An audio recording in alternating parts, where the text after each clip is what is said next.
வரும் நாடாளுமன்ற தேர்தலில் மக்கள் நீதி மய்யம் கட்சித் தலைவர் கமல்ஹாசன் கோவையில் போட்டியிடப் போவதாக தகவல் உறுதியாகியுள்ளது. 2024 நாடாளுமன்ற தேர்தல் இன்னும் ஒரு சில மாதங்களில் நடைபெற இருக்கிறது.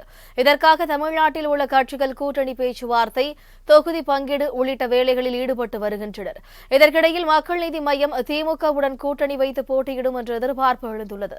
கமல்ஹாசன் கடந்த சட்டமன்ற தேர்தலில் கோவை தெற்கு தொகுதியில் போட்டியிட்ட நிலையில் நாடாளுமன்ற தேர்தலிலும் கோவை தொகுதியில் போட்டியிடப் போவதாக சமீப நாட்களாக அவர் பேசி வந்தார்.